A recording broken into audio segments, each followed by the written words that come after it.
Mykel, Missouri has a quarterback and Brady Cook that gets the ball out really quickly. From a pass rushing standpoint, what are y'all going to need to do to disrupt Brady Cook and that Missouri offense?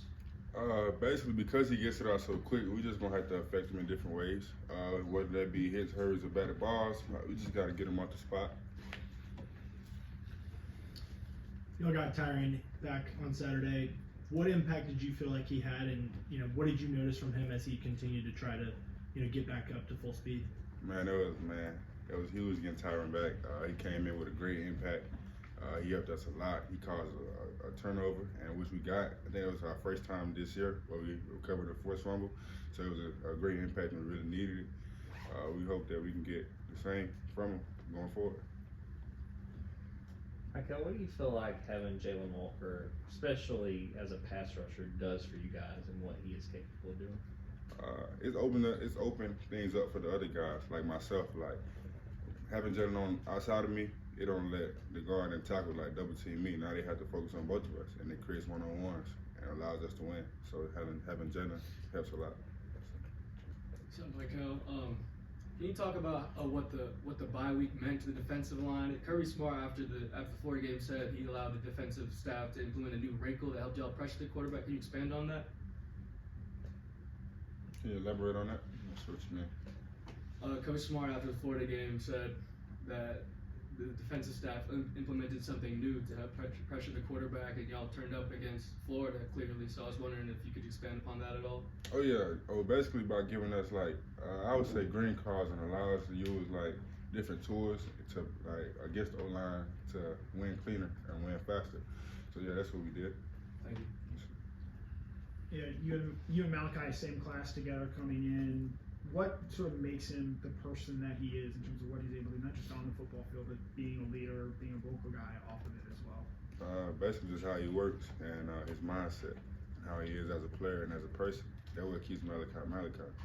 He's the most grounded, humble human I know, and he just comes in with his head down, ready to work every day. What have you seen on Marvin Jones Jr.? He's kind of had a good day on Saturday, and he's developing. Just what about his development as of late has made him important to y'all's defense? Marvin's a guy that's been balling lately and is going to continue to ball just because of how hard he works and how much how he has developed.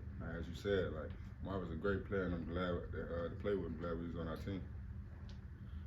Coach Smart talked about wanting to improve on the red zone defense. Just what are those conversations like for you and the other defenders, the things that you guys want to do better to try to keep teams from scoring touchdowns?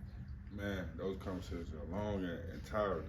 That's something we work at hard. We take pride in our red zone defense here. And this year it hasn't been played to the standard. We have given up too many touchdowns in the red zone, and we constantly work to fix that.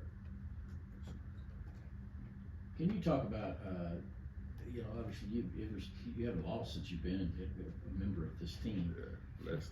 But you guys you get everybody's best shot all the time, and everybody, it seems like every week is kind of predicted. This is the week. They're going to go down.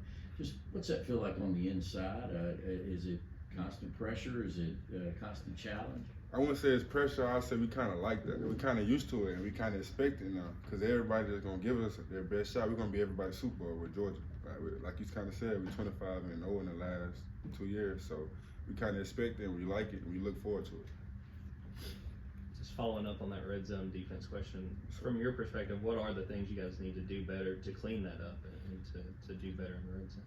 I say everybody just focusing on their job and making sure their job is taken care of. And everybody just, the gap discipline and keeping their head on in the right spot. You're from Columbus, playing under Corey Thompson, just in Hardaway. Just what did you learn, from him, and how does he help you, develop for UGA? Yeah, I learned a lot from Coach Thompson and the whole staff. I believe I got those coaches my senior year.